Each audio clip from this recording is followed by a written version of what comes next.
حاکم وقت کا ایک جو واقعہ ہوا کہ آپ کا ان کے پاس جانا، کیوں جانا، یہ ذرا آپ بتائیے اس کا بیک گراؤنڈ. پھر حاکم وقت کے سامنے آپ کا مقام و مرتبہ جو ہے واضح بھی ہو گیا، لیکن وہ جو 7 رشتہ دار تھے وہ دیکھنے کے باوجود اندھے ہوئے تھے اور مقام و مرتبے کو نہیں سمجھ رہے تھے. آپ نے آپ کے خلاف سازشیں بھی ہوئیں، آپ نے معاف بھی کیا، اور پھر وہی بات ہے کہ حاکم وقت نے اپنی بیٹی سے جو آپ کی شادی بھی کرائی. تو یہ ایک ترتیب سے پورا واقعہ ہے، بتائیے ذرا. بسم اللہ الرحمن الرحیم. یہ جو بنیادی بات اس میں کر لیں کہ یہ جو عفو درگزر ہے یا معاف کرنے کی جو کیفیت ہے، یہ ولی میں کیسے پیدا ہوتی ہے؟ بنیادی طور پر ولی جب کثرت عبادت کی وجہ سے قرب الہی میں جاتا ہے تو اس کے اندر توکل کی گہری کیفیت پیدا ہوتی ہے، اور اس کے دل میں ڈالا جاتا ہے الخلق عیال اللہ، یہ ساری مخلوق اللہ کا کنبہ ہے. یہ تو اندھے ضرور ہیں لیکن آپ نے مخلوق پر ہمیشہ شفقت اور رحمت کی نظر رکھنی ہے. کیا اچھی بات. اس لیے ان کے اوپر یہ ایک تواتر سے یہ صوفیہ کی صفت رہی ہے.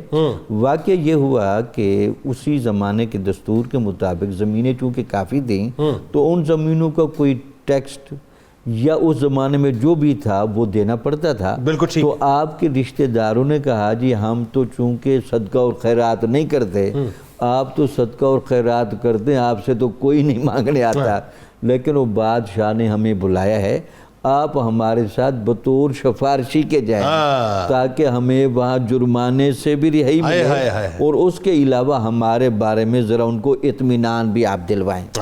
ٹھیک. تو حاکم جب آپ کہتے ہیں کہ یہ 5 بندوں کا قافلہ جب جا رہا تھا تو وہ جو حاکم تھا وہ اپنی فصیل اور قلعے کی بحر سیر کر رہا تھا.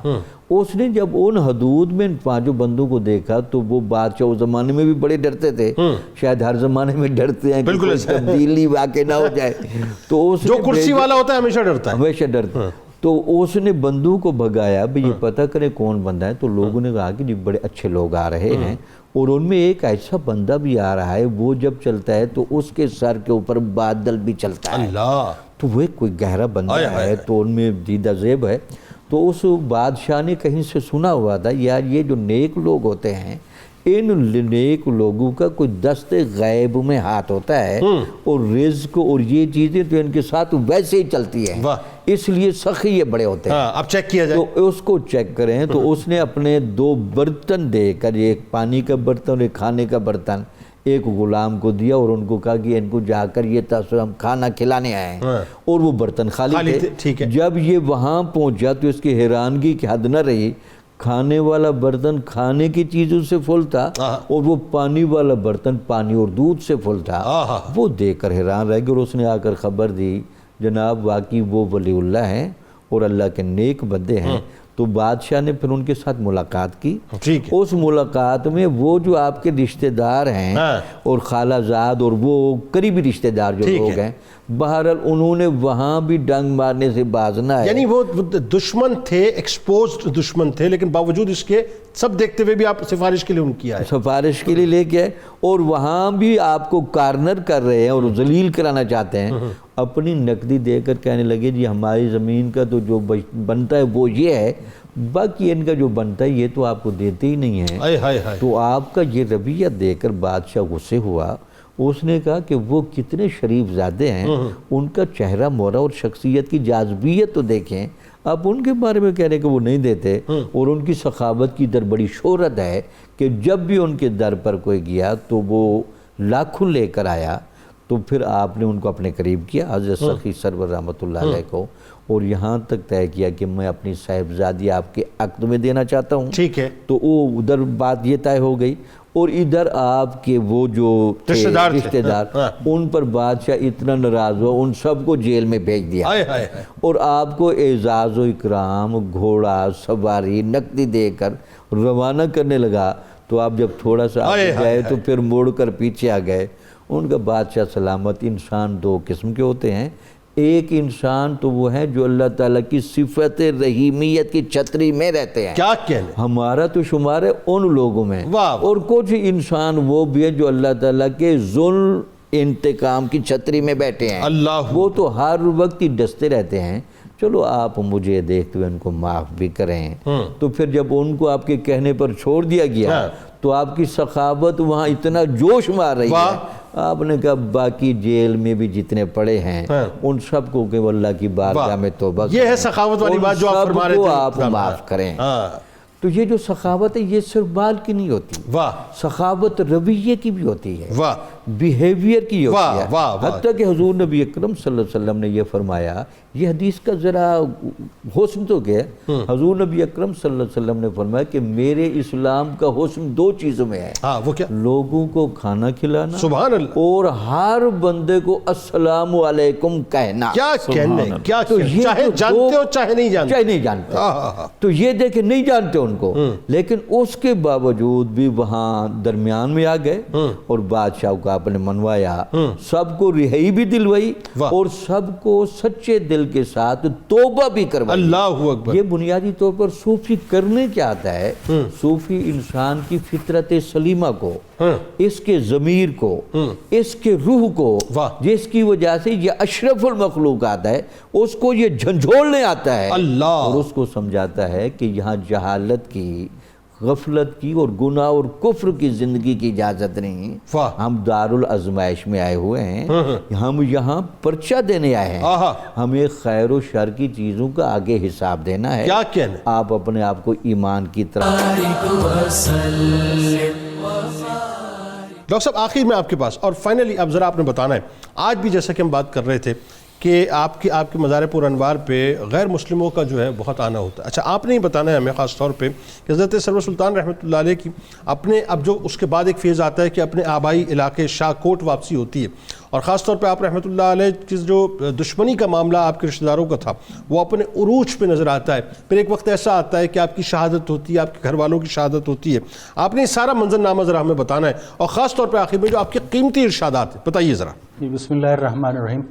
جنید بھائی، اگر اجمالاً آپ کی حیات طیبہ کو دیکھیں نا تو تمام واقعات، وہ تسلسل جو ہے ان کا، وہ عکس ہے رسول اللہ صلی اللہ علیہ وسلم کی حیات طیبہ کا. سبحان اللہ. اور اگر ہم اس کو یوں اس جملے میں کہیں کہ شاہ کوٹ، سودرا، دھونکل، نگاہ کا لکھ داتا سخی سرور جو تھا، اس کی حیات عکس تھی کائنات کے سخی سرور صلی اللہ علیہ وسلم. سبحان اللہ، کیا اچھی بات، بے جا نہ ہو. کیا اچھی بات. کیوں؟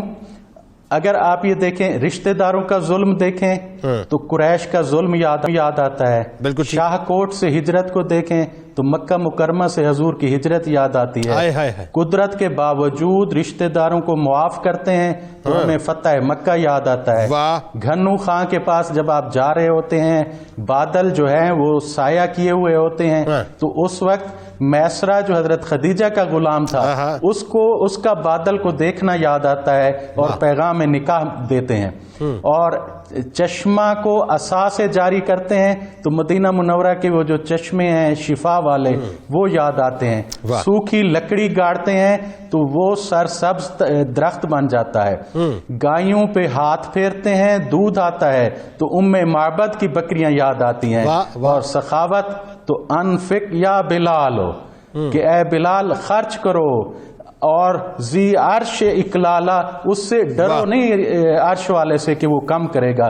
اور جو تکمیل ہونی تھی وہ کربلا میں جو تکمیل ہو رہی ہے حضرت امام حسین کے حضور کے نواسے کی، اس سے تو اب تکمیل ہوتی ہے جو آپ واپس شاہ کوٹ میں آتے ہیں. بغداد سے، لاہور، سودرا، دھونکل سے ہوتے جب شاہ کوٹ میں پہنچتے ہیں تو وہ رشتہ داروں کو دوبارہ وہ دشمنی یاد آ جاتی ہے. آپ کی غیر معمولی شہرت، مقبولیت کو دیکھتے ہوئے اور زمین کے غم کو دیکھتے ہوئے وہ دوبارہ آپ کو تکالیف دینا شروع کر دیتے ہیں. آپ کے والد، والدہ، بھائی، ان کا وصال ہو جاتا ہے. ان کے مزارات یہیں شاہ کوٹ میں ہوتے ہیں.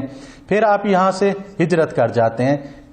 سخی جو نگاہ کا علاقہ تھا دیجی خان کی طرف، درغازی خان کی طرف موجودہ جو ہے، وہاں اس طرف آپ ہجرت کر جاتے ہیں. اور وہاں جب آپ یہ ہجرت کر رہے ہوتے ہیں نا شاہ کوٹ سے، تو آپ بار بار شاہ کوٹ کو دیکھ رہے ہوتے ہیں.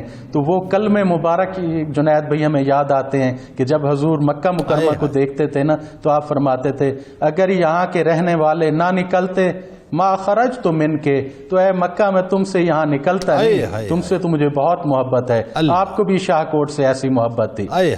پھر آپ اپنے بیوی، بیٹا اور جو سید سراج الدین تھے اور آپ کے بھائی سید عبد الغنی جن کو خان ڈھوٹا کہتے تھے، ان کے ساتھ آپ نے نگاہ کے علاقے میں کوہ سلیمان کے دامن میں آپ جا کے وہاں پہ اللہ اللہ شروع کرتے ہیں، ذکر شریف شروع کرتے ہیں۔ لیکن جس طرح قریش مکہ نے حضور کو مدینہ منورہ میں بھی چین سے نہ بیٹھنے دیا نا، تو آپ کے جو رشتہ دار تھے انہوں نے بھی آپ کو وہاں نگاہ کے علاقے میں پہاڑوں میں بھی آپ کو چین سے بیٹھنے نہ دیا۔ ایک بڑا لشکر لے کر بدر، خندق، احد کی طرح وہاں پہنچتے ہیں۔ پہلے آپ کے بھائی جو سید عبد الغنی ہیں وہ نگاہ سے 10 کلومیٹر دور بیٹھے ہوتے ہیں اپنے ذکر شریف میں، تو وہاں جا کر ان کو بے دردی سے شہید کرتے ہیں، اور پھر وہاں پہنچ کر جہاں پہ حضرت کا قیام ہوتا ہے، اس وقت ان کے آنے سے پہلے آپ نے اپنے خادم سے کہا، شیخ گاڑا سے، کہ گھوڑے پر زین رکھ دو۔ اس نے گھوڑے پر زین رکھی، آپ نماز میں مشغول ہو گئے۔ اتنے میں یہ لشکر پہنچتا ہے، آپ گھوڑے پہ سوار ہو کے کربلا کی وہ یادیں ہمیں تازہ کرتے ہیں، اور اکیلے جو ہیں آپ ان سے لڑتے ہیں، آپ بھی شہید ہو جاتے ہیں، آپ کی بیوی بھی شہید ہو جاتی ہے، آپ کا بیٹا بھی شہید ہو جاتا ہے 577 ہجری میں۔ تو شہادت ہے مطلوب و مقصود مومن، نہ مال غنیمت نہ کشور کی کشائی۔ بالکل۔ اور آپ کے جو وہ ارشادات کے ہم آتے ہیں تو مومن کے بارے میں آپ بہت خوبصورت بات فرماتے ہیں کہ مومن وہ ہوتا ہے جو ہمیشہ سخی ہوتا ہے، اس کے اور اللہ تعالی کے درمیان کوئی حجاب نہیں ہوتا، اور مومن وہ ہوتا ہے جو دوسروں کی دل آزاری سے ڈرتا رہے۔ اللہ اکبر۔ اور اخلاص اگر عمل میں نہیں تو ایسا عمل جو ہے وہ فضول کی مشقت ہے، کہ اس سے تو بہتر ہے بندہ عمل نہ کرے اگر اس میں اخلاص نہیں ہے۔ بالکل ٹھیک۔ اور سلوک کے بارے میں فرماتے ہیں سلوک کی انتہا معرفت ہے، اور معرفت کی انتہا کیا ہے؟ وہ کوئی نہیں ہے۔ آپ نے جو آخری میں جملہ کہوں، آپ فرماتے تھے فانی سے خود ہو جاؤ اور باقی بدوست ہو جاؤ۔ ڈاکٹر صاحب بہت شکریہ، بہت شکریہ، جزاک اللہ۔ آپ تینوں آپ کا بہت شکریہ، آپ تشریف لائے، اللہ تعالیٰ ذکر درگاہ میں قبول فرمائے۔ کتاب الشفا کی جانب چلتے ہیں۔ حصول ملازمت کا عمل، بہت بے روزگاری ہے صاحب، جاب لیس بہت ہیں لوگ، لہٰذا اس عمل کو ضرور آپ توجہ کے ساتھ سنیے۔ نماز عشاء کے بعد 2 رکعت نفل ادا کریں، 11 بار درود ابراہیمی، اور اس کے بعد 41 بار سورہ فاتحہ پڑھیں اور دعا مانگیں۔ اس طرح یہ عمل 7 دن تک جاری رکھیں، انشاءاللہ اللہ تعالیٰ کرم کرے گا۔ حضرت داتا گنج بخش علی حجویری رحمۃ اللہ علیہ کا بڑا کمال قول مبارک ہے کہ جس شخص کی دل میں اللہ تبارک و تعالیٰ کا ڈر ہوتا ہے تو وہ تقوی اور پرہیزگاری اختیار کرتا ہے، اور وہی شخص کامیاب و کامران ہے۔